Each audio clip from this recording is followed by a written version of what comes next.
এখন কাউন্সিলৰে তেখেতক আদৰণি জনাইছে। আমি ধন্যবাদ জ্ঞাপন কৰিছোঁ। সন্মানীয় বিধায়ক অখিল গগৈ ডাঙৰীয়া, তেখেত বিশেষ ব্যস্ততাৰ কাৰণত উপস্থিত থাকি দলৰ ৰাইজ দলৰ কাৰ্যকৰী সভানেত্ৰী প্ৰশাসনিক ৰীতামণি ফুকন বৰা বাইদেউ আমাৰ মাজত উপস্থিত আছে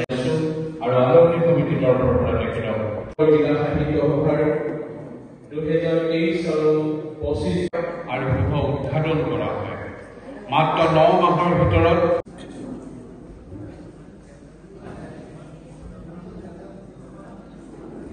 এয়া পুঁজি আৰু ডক্টৰ নিৰুপমা মহন্ত বাইদেউ আৰু বিভিন্ন সন্মানীয় ভূপেন শইকীয়া ডাঙৰীয়া, প্ৰাক্তন উপসভাপতি অসম সাহিত্য সভা আটাইকে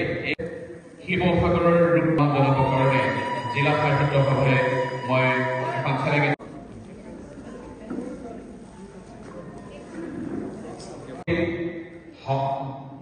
প্ৰাক্তন সভাপতি আৰু মুখ্য অতিথি আটাইকে লৈ এই গ্ৰন্থখন উন্মোচন কৰি পৰৱৰ্তী যিকেইটা খণ্ড 2025 আৰু 27 কৃষ্ণ শইকীয়া আহোম পঢ়ানো হৈছে শিৱসাগৰৰ সাহিত্য ৰূপৰেখা ডক্টৰ প্ৰশান্ত কমলৰ কাৰণে কৃষ্ণ ডক্টৰ শইকীয়া কৃষ্ণ শইকীয়া বাইদেউ মই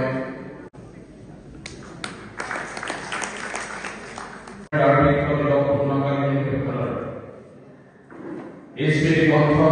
কোঁৱৰবোৰৰ দাপোন গ্ৰন্থখন উন্মোচন ডাঙৰীয়াৰ মঞ্চত উপস্থিত আছে গগন মহাবিদ্যালয়ৰ সন্মানীয় অধ্যক্ষ ডক্টৰ সব্যসাচী মহন্ত ডাঙৰীয়াৰ মঞ্চৰ আগলৈ আহিবৰ কাৰণে অনুৰোধ জনাইছোঁ আৰু জিলা সাহিত্য সভাৰ